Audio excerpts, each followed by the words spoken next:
Hello friends, time to study YouTube channel में आप सभी का स्वागत है। फ्रेंड्स, हम लोग घटनाचक्र पुस्तक का जो कंप्लीट सॉल्यूशन चला रहे हैं, जिसमें हम लोग विश्व का भूगोल में हम लोग आज पृथ्वी पर डिस्कस करेंगे, जो कि ब्रह्मांड का चैप्टर में आता है। ब्रह्मांड में हम लोग फ्रेंड समान अवधारणा, सूर्य, बुध, शुक्र से रिलेटेड हम लोग आपके घटनाचक्र पुस्तक में जितने भी क्वेश्चन है जो अब तक आपके एग्जाम पूछे गए, उन सभी डिस्कस कर चुके हैं। अब हम लोग पृथ्वी पृथ्वी से रिलेटेड आपके एग्जाम में जितने क्वेश्चन पूछे गए हैं, उन सही पे हम लोग डिस्कस करेंगे, है ना?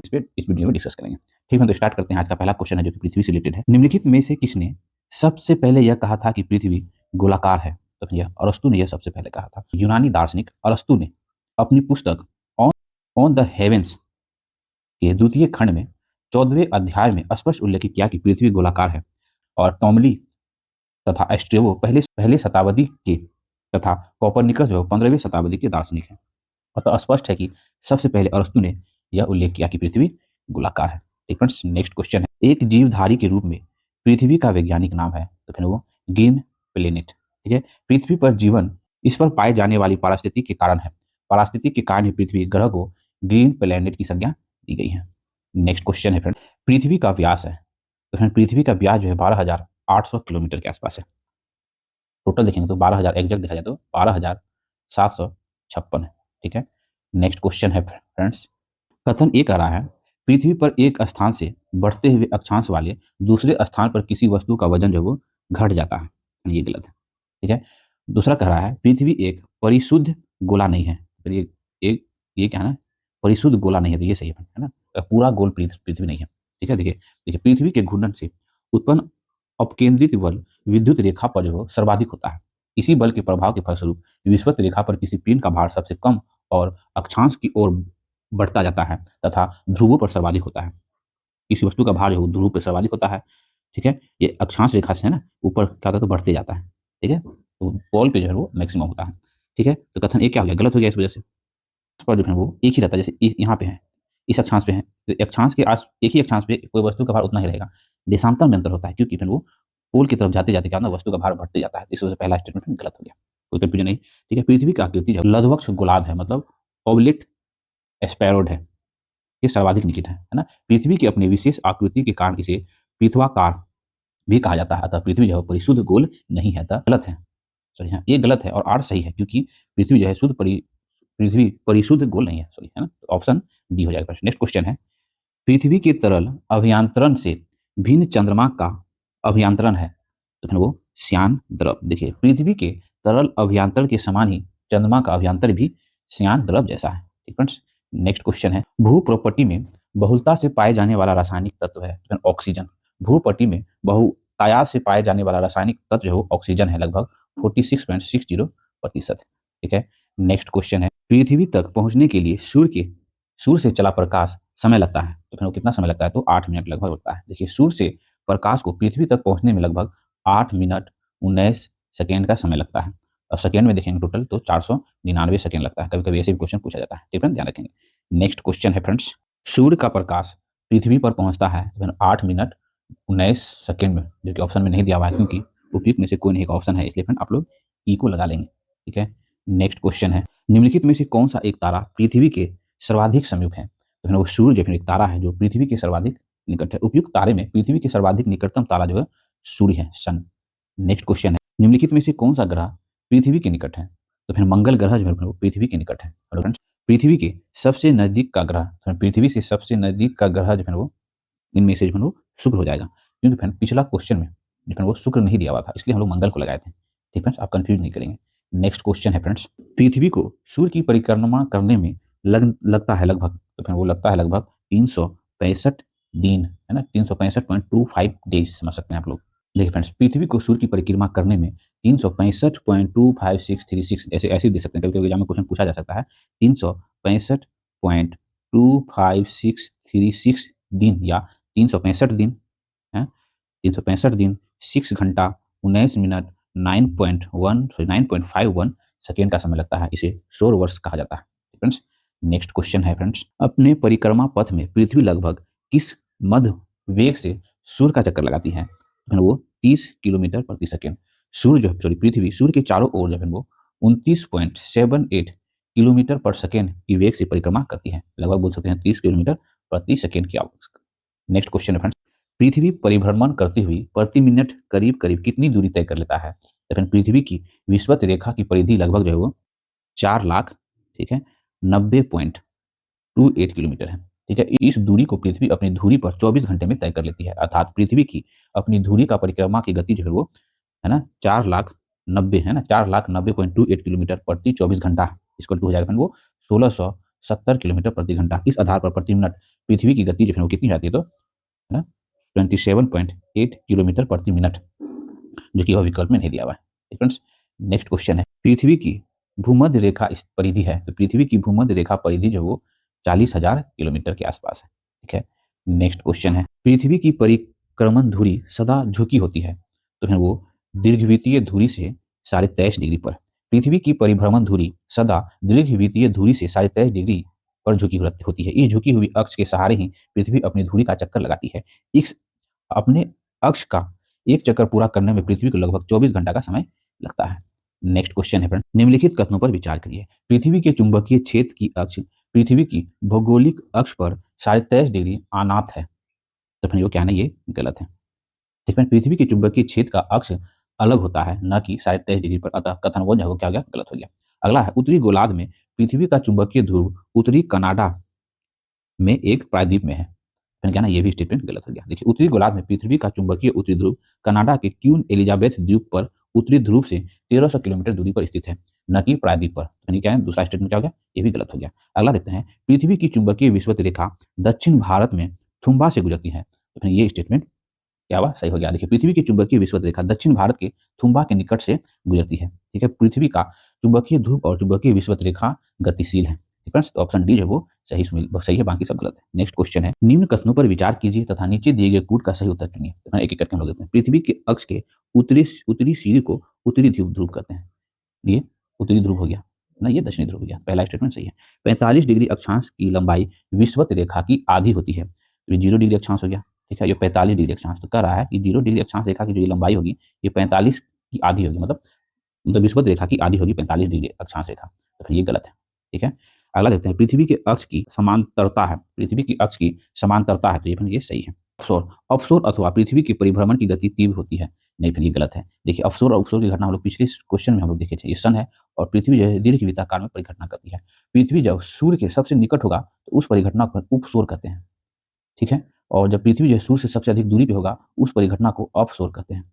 ये उपसोर की घटना जो 3 से 4 जुलाई के आसपास होती है और ये अपसोर की घटना 3 से 4 जनवरी के आसपास होती है, तो ये आप ध्यान रखेंगे। तो फिर 1 और 3 है ना, ऑप्शन 1 और 3 सही है, बाकी सब गलत है। तो हम लोग थोड़ा सा प्रकाश डाल लेते हैं। देखिए, उत्तरी ध्रुव पृथ्वी का सबसे उत्तरी बिंदु है, अर्थात पृथ्वी के अक्ष के उत्तरी सिरे को ही उत्तरी ध्रुव कहा जाता है, तो पहला स्टेटमेंट सही है। ठीक है, 45 डिग्री अक्षांश रेखा विषुवत रेखा, ठीक है, जबकि विषुवत रेखा की लंबाई जो है वो, है ना, ये विषुवत रेखा की लंबाई जो है वो 40,090 किलोमीटर है, और ये 45 डिग्री अक्षांश रेखा की लंबाई जो है वो 28,343 है, तो ये आधी होती है क्या, विषुवत रेखा से 45 डिग्री अक्षांश रेखा जो आधी से अधिक है ना, कि आधी है, तो ये स्टेटमेंट क्या हो गया फ्रेंड, गलत हो गया। ठीक है, अब अगला देखते हैं, पृथ्वी के अक्ष के समानांतर है, पृथ्वी के अक्ष की समानांतरता से आश्रय है, जब पृथ्वी सूर्य की परिक्रमा करती है तब पृथ्वी के अक्ष अपनी पहले स्थिति के सापेक्ष समानांतर एवं समान कोण पर झुका होता है ना, तो ये क्या हो गया, स्टेटमेंट फ्रेंड सही हो गया। ठीक है, और ऑफशोर अवस्था में पृथ्वी की परिक्रमा की गति तीव्र हो जाती है, तो नहीं फ्रेंड, परिक्रमा की गति तीव्र नहीं हो जाएगी। देखिए, हम लोग इस पे भी डिस्कस करते हैं फ्रेंड, आप लोग बोर नहीं होंगे। उपसूर्य की घटना भी हम लोग जस्ट देखें, सूर्य है पृथ्वी दीर्घवृत्ताकार में परिक्रमा करती है। देखिए, सूर्य से नजदीक जो ग्रह होगा उसका वेग और गतिज ऊर्जा जो मैक्सिमम होगी कब, जब नजदीक होगा, तो नजदीक की घटना को हम लोग उपसूर्य कहते हैं, है ना।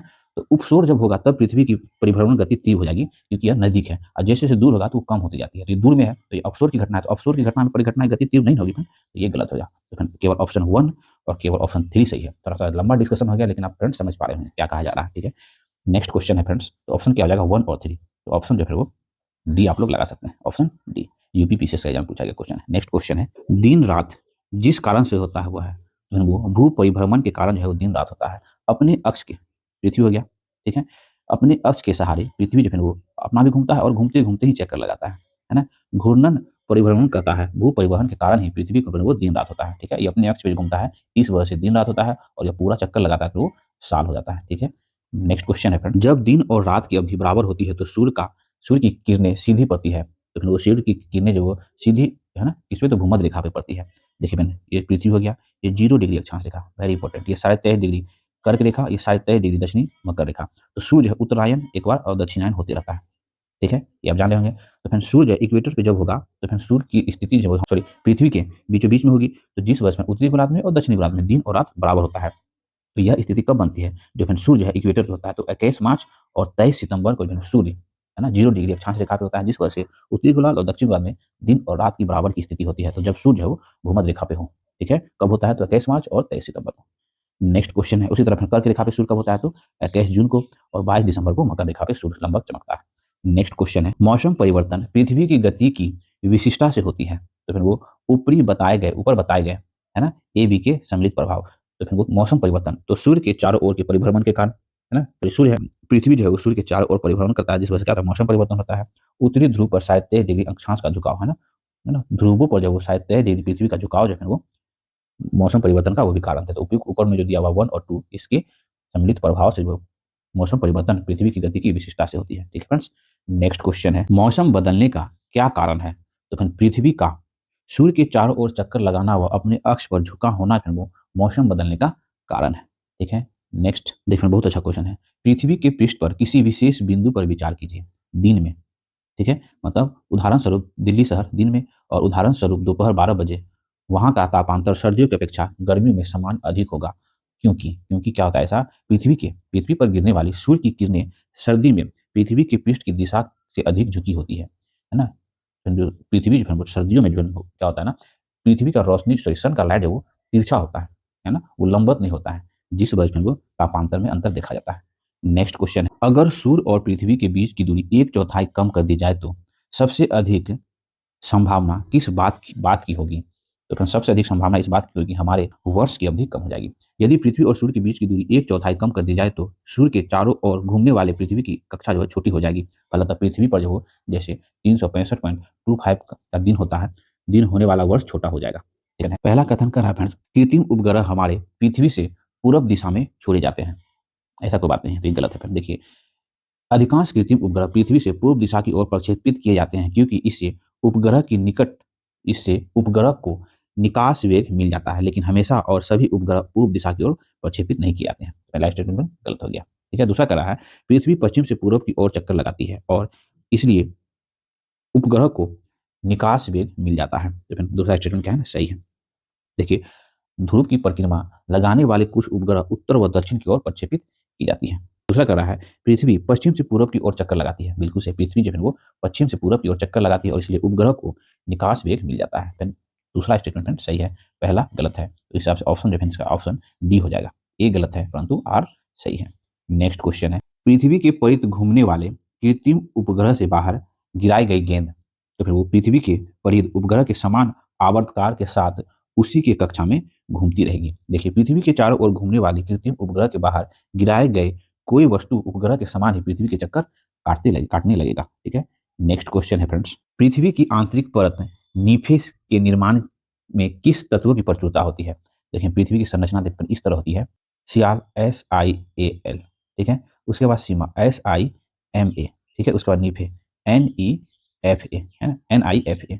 तो फिर वो क्या पूछ रहा है, नीफे के निर्माण में किस तत्व, तो नीफे के निर्माण में कौन सा तत्व होता है, तो पृथ्वी की आंतरिक परत नीफे के निर्माण में जो निकेल है ना, Ne निकेल हो गया, और Fe जो फेरस तत्व की प्रचुरता होती है, ठीक है। नीफे निकेल और फेरस मतलब लोहा, फेरस मतलब लोहा की होती है। वही सियाल में सिलिकॉन एल्युमिनियम, सीमा में सिलिकॉन मैग्नीशियम, है ना, नीफे में जो लोग सिलिका और लोहा या फेरम कर सकते हैं, तो ऑप्शन में वो नहीं दिया हुआ है, ऑप्शन ई हो जाएगा। ये बीपीएससी के एग्जाम में 2022 में पूछा गया था। नेक्स्ट क्वेश्चन है फ्रेंड, पृथ्वी ग्रह की संरचना में प्रवार प्रवार मतलब मेंटल के नीचे कोड निम्नलिखित में से किस एक से बना है, तो वो लोहा से बना है। देखिए, कोड कोड बोला है ना, एक उस तरह से हम लोग देखिए खनिज में क्या क्या है, एक होता है फिर क्रस्ट, क्रस्ट मेंटल और ये कोर, ये मेंटल हो गया, ये क्रस्ट हो गया, मेंटल हो गया, ये कोर। कोर किस भाग का बना होता है, वो लोहा का बना होता है। हम लोग देखें ना, नीफे है ना, निकेल और फेरस, नीफे देखें तो कोर भाग में नीफे पाया जाता है, क्या है, तो निकेल और फेरस है ना। तो देखिए, पृथ्वी के आंतरिक कोर ठोस अवस्था में है, जबकि बाह्य कोर है वो दलित अवस्था में है। कोर में जो है वो लोहा एवं निकेल है ना, नीफे हम लोग डिस्कस किए की अधिकता होती है। कोर की मोटाई जो है वो, कोर की मोटाई जो वो 3500 किलोमीटर होती है, ठीक है। नेक्स्ट क्वेश्चन है फ्रेंड्स, विश्व पृथ्वी दिवस कब मनाया जाता है, तो फिर 22 अप्रैल को जो है विश्व पृथ्वी दिवस मनाया जाता है। पृथ्वी दिवस एक वार्षिक आयोजन है जिसे 22 अप्रैल को विश्व में पर्यावरण संरक्षण के लिए समर्थन प्रदर्शित करने के लिए आयोजित किया जाता है। नेक्स्ट क्वेश्चन है, विश्व पृथ्वी दिवस कब मनाया जाता है? तो 22 अप्रैल को विश्व पृथ्वी दिवस मनाया जाता है। नेक्स्ट, पृथ्वी का अक्ष जिस कोण पर झुका हुआ है, तो पृथ्वी का अक्ष जो है वो 23.5 डिग्री झुका हुआ। पृथ्वी अपने अक्ष पर लगभग 1037 मील घंटा के चाल से घूर्णन करती हुई लगभग 24 घंटे में एक चक्कर पूर्ण करता है। नेक्स्ट क्वेश्चन है, निम्नलिखित कथनों पर विचार करिए। पृथ्वी का चुंबकीय क्षेत्र हर कुछ 100,000 सालों में उत्क्रमित हुआ है। पहला स्टेटमेंट सही है। पृथ्वी अब 4000 मिलियन वर्ष से अधिक पहले बनी तो ऑक्सीजन 54% थी और कार्बन डाइऑक्साइड नहीं था। तो यह स्टेटमेंट क्या है? गलत है। देखिए, पृथ्वी लगभग 4.5 अरब वर्ष पुरानी है। पहले पृथ्वी के वातावरण में ऑक्सीजन का अभाव था, न कि ऑक्सीजन था। पहला गलत हो गया ना, अभाव था। और लगभग 4 अरब वर्ष पूर्व वायुमंडल में उपस्थित जलवाष्प संघनीय होने से जलमंडल का निर्माण हुआ। ठीक है, तो इतना आप ध्यान रखेंगे। तो पहला क्या हो गया? गलत हो गया। जब जीवित जीव पैदा हुआ उन्हें पृथ्वी के आरंभिक वायुमंडल को बदल दिया। लेकिन जो तीसरा स्टेटमेंट सही है, पहला और तीसरा स्टेटमेंट सही है। तो उस हिसाब से ऑप्शन देखेंगे तो ऑप्शन वो ऑप्शन सी हो जाएगा, है ना, 1 और 3, ऑप्शन सी। नेक्स्ट क्वेश्चन है फ्रेंड्स, इनमें से किसने पहली बार यह व्याख्या की कि पृथ्वी के अपनी धुरी पर घूमने के कारण प्रतिदिन सूर्योदय और सूर्यास्त होता है? यह आर्यभट्ट ने बताया। आर्यभट्ट ने सबसे पहले यह व्याख्या की थी कि पृथ्वी का अपनी धुरी पर घूमना सूर्य के दैनिक उदय और अस्त होने का कारण होता है।